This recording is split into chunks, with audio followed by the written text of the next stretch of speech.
Hello అండి, నమస్తే. Welcome to the spice route Telugu. ఈరోజు మన లంచ్ రెసిపీస్ అండి. చాలా సింపుల్గా, టేస్టీగా, హెల్తీగా చేసుకుందాము. ఈ రెసిపీస్ చేసుకోవడం చాలా సింపుల్ అండి. డైట్ చేసేవాళ్ళు, వెయిట్ లాస్ కావాలనుకునే వాళ్ళు, అలాగే డయాబెటీస్ పేషెంట్స్ కూడా హ్యాపీగా తీసుకోవచ్చు. చాలాసేపు ఆకలి వేయకుండా టమ్మీ ఫుల్గా ఉంటుంది, అలాగే హెల్త్ కూడా చాలా మంచిది. ఈ రెసిపీస్ చేసుకోవడం చాలా సింపుల్ అండి. జస్ట్ 15 మినిట్స్లో చేసేసుకోవచ్చు.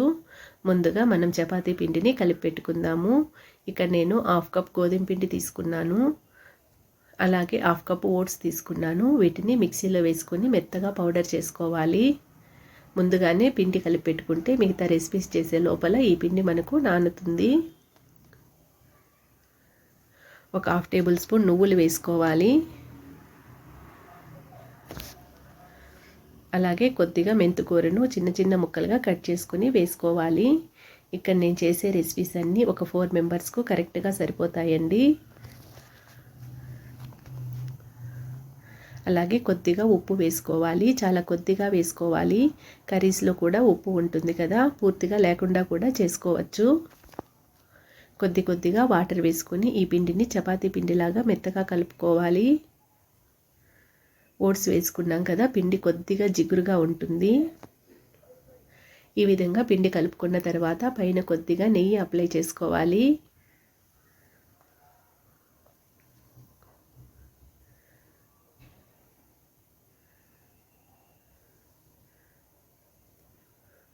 ఇప్పుడు దీన్ని పక్కన పెట్టేసుకుందాము. అలాగే ముందుగా మనం పులుసు కూరలను రెడీ చేసుకుందాము. మిగతా రెసిపీస్ చేసే లోపల పులుసు కూర చల్లారుతుంది, తినడానికి టేస్టీగా ఉంటాయి. ఈ కూర తయారు చేయడానికి స్టవ్ మీద బాండి పెట్టుకుని చాలా కొద్దిగా ఆయిల్ వేసుకోవాలి. అందులోకి చితక్కొట్టుకున్న వెల్లుల్లిపాయలు, ఆవాలు వేసుకోవాలి. ఇవి కొద్దిగా ఫ్రై చేసుకున్న తర్వాత ఇందులోకి కాకరకాయలు వేసుకోవాలి. కాకరకాయలు ఈ విధంగా గుండ్రంగా కట్ చేసుకోవాలి.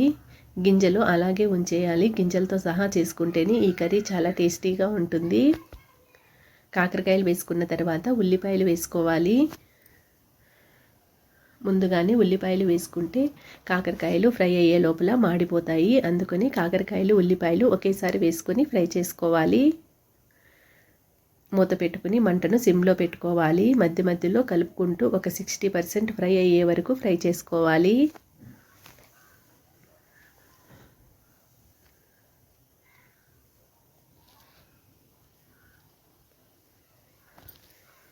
ఇప్పుడు ఇందులోకి చింతపండు రసం వేసుకోవాలి. ఒక చిన్న నిమ్మకాయ సైజ్ అంతా చింతపండుని తీసుకొని రసం తీసుకొని వేసుకోవాలి. కాకరకాయలు ఇక్కడ నేను మీడియం సైజువి ఒక 5 తీసుకున్నాను.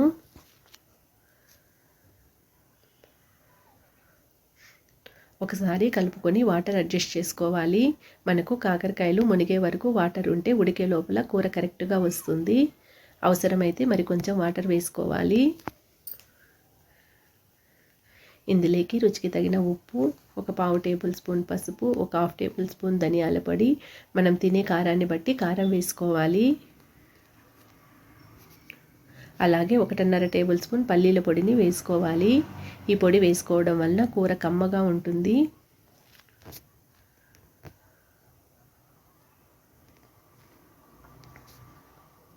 ఒకసారి కలుపుకొని మూత పెట్టుకోవాలి. మూత పెట్టుకొని మంటను మీడియం ఫ్లేమ్లో పెట్టుకొని కాకరకాయలు బాగా మెత్తగా ఉడికే వరకు ఉడికించుకోవాలి. మధ్య మధ్యలో కూరను కలుపుకుంటూ ఉండాలి, లేకపోతే అడుగంటేస్తుంది.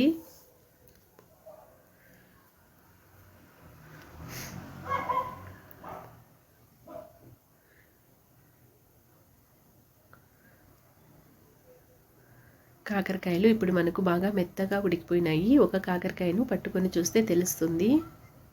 ఈ విధంగా తునిగిపోతే మెత్తగా ఉడికిపోయినట్టు.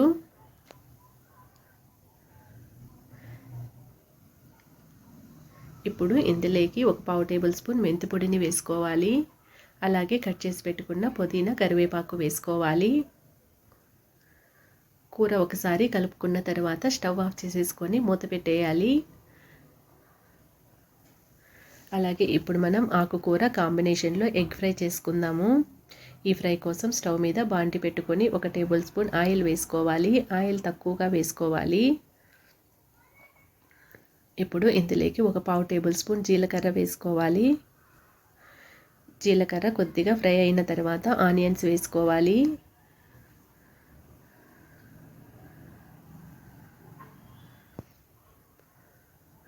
ఇవి ఫ్రై అవుతున్నప్పుడు ఇందులోకి కొద్దిగా కరివేపాకును వేసుకోవాలి. ఆనియన్స్ పచ్చివాసన పోయే వరకు ఫ్రై చేసుకుంటే సరిపోతుంది. ఎక్కువగా ఫ్రై అవ్వాల్సిన అవసరం లేదు. ఇప్పుడు కట్ చేసి పెట్టుకున్న ఆకుకూరను వేసుకోవాలి. మన ఇష్టం అండి, మనకు నచ్చిన ఆకుకూర ఏదైనా వేసుకోవచ్చు. ఇక్కడ నేను సిర్రాకును వేసుకుంటున్నాను. ఈ ప్లేస్లో తోటకూర, పాలకూర ఏదైనా వేసుకోవచ్చు. ఆకుకూర బాగా మెత్తగా మగ్గే వరకు మంటను లో ఫ్లేమ్లో పెట్టుకుని ఫ్రై చేసుకోవాలి.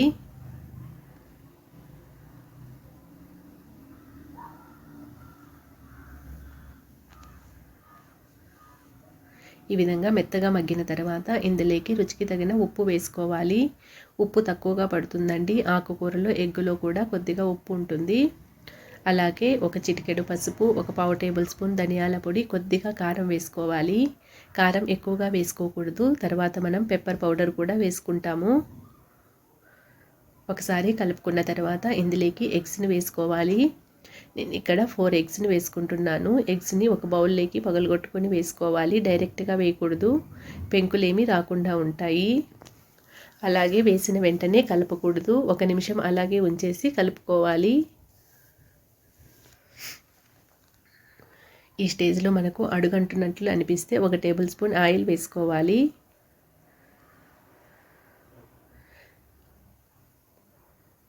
స్టార్టింగ్లోనే ఎక్కువ ఆయిల్ వేసుకోకుండా ఈ మాదిరి వేసుకుంటే మనకు ఆయిల్ తక్కువగా పడుతుంది. అలాగే ఆయిల్ తక్కువ వేసినట్టు కూడా తెలీదు. ఎగ్గు బాగా పొడి పొడిగా వచ్చే వరకు ఫ్రై చేసుకోవాలి.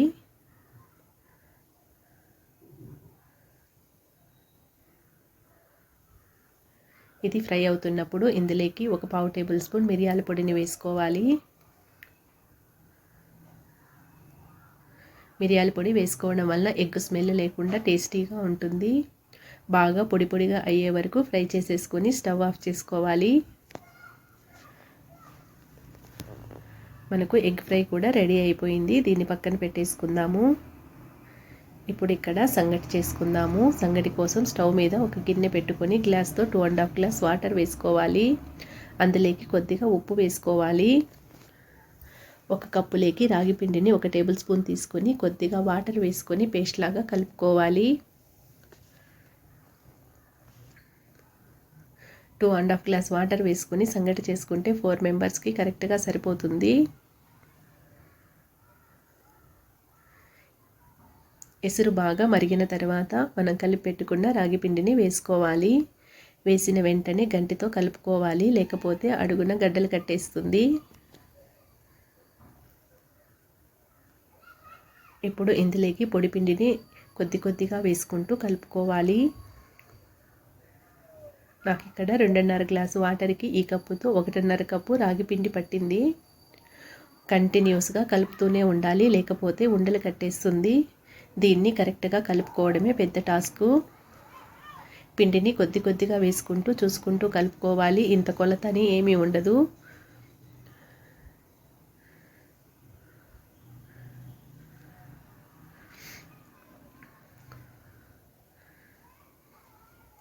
ఈ విధంగా కలుపుకున్న తర్వాత ఇందులోకి కొద్దిగా నెయ్యి వేసుకోవాలి.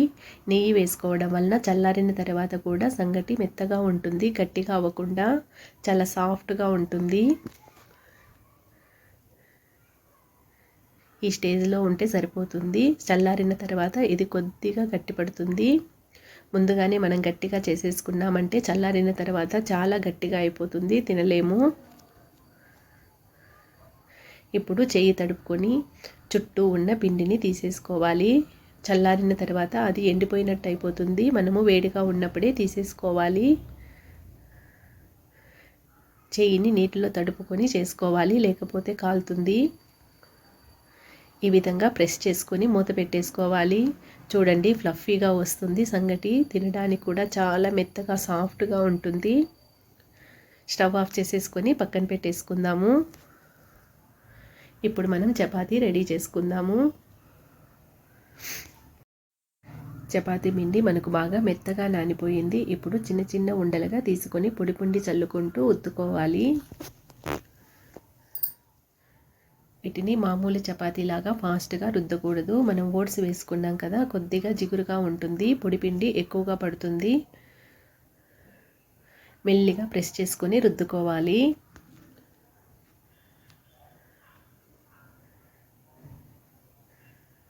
ఈ చపాతీల్లో మనం మెంతికూర, నువ్వులు అన్నీ వేసాం కదండి, చాలా టేస్టీగా ఉంటుంది. అలాగే హెల్త్ కూడా చాలా మంచిది.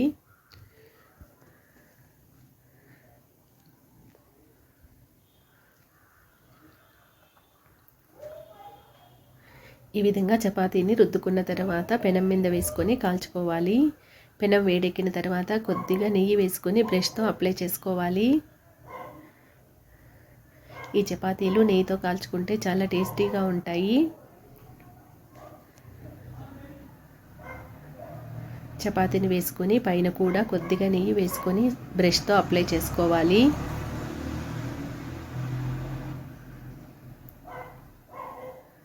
బ్రష్తో రుద్దుకోవడం వల్ల మనకు నెయ్యి చాలా తక్కువగా పడుతుంది. నెయ్యి ప్లేస్లో నూనె కూడా వేసుకొని కాల్చుకోవచ్చు.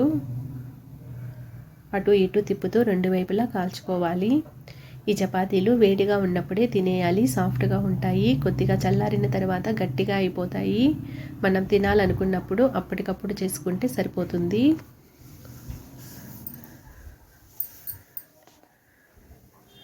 అంతేనండి, మనకు చపాతీ కూడా రెడీ అయిపోయింది. ఇప్పుడు సర్వింగ్ ప్లేట్లో పెట్టుకుంటే సరిపోతుంది.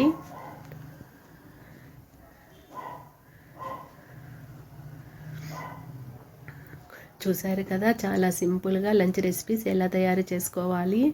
ఈ వీడియో కనుక మీకు నచ్చినట్లయితే లైక్ చేయండి, మీ ఫ్రెండ్స్ అండ్ రిలేటివ్స్కి షేర్ చేయండి. అలాగే ద స్పైస్ రూట్ తెలుగు ఛానల్ని సబ్స్క్రైబ్ చేసుకోండి. Thank you.